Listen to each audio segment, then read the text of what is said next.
মারা ভালো না ডিম মারা ভালো? আমি বলবো ডিম মারা ভালো। কারণ ডিমটা হচ্ছে নরম, আর ডিমটা মাথায় গিয়ে পড়বে, মাথাটা হচ্ছে শক্ত। তাহলে মাথার উপরে যদি ডিম পড়ে, ডিমটা ফাটবে, মাথাটা ফাটবে না।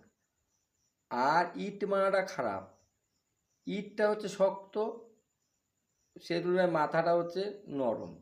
অর্থাৎ ইটটা যদি মাথার মধ্যে পড়ে তাহলে কী হবে, মাথাটা ফাটবে, রক্ত বেরোবে।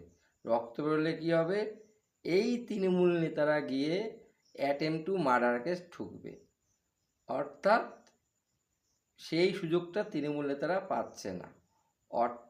সেই কারণে তৃণমূল নেতাদের গোসা হয়েছে, তাদের আবার সম্মান আছে। কেন ডিম মারা হচ্ছে?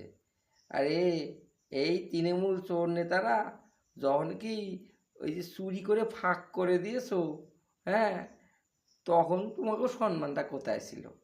এখন ডিম মারতে আসে, সম্মানে তোমার উজায় উঠতে আছে।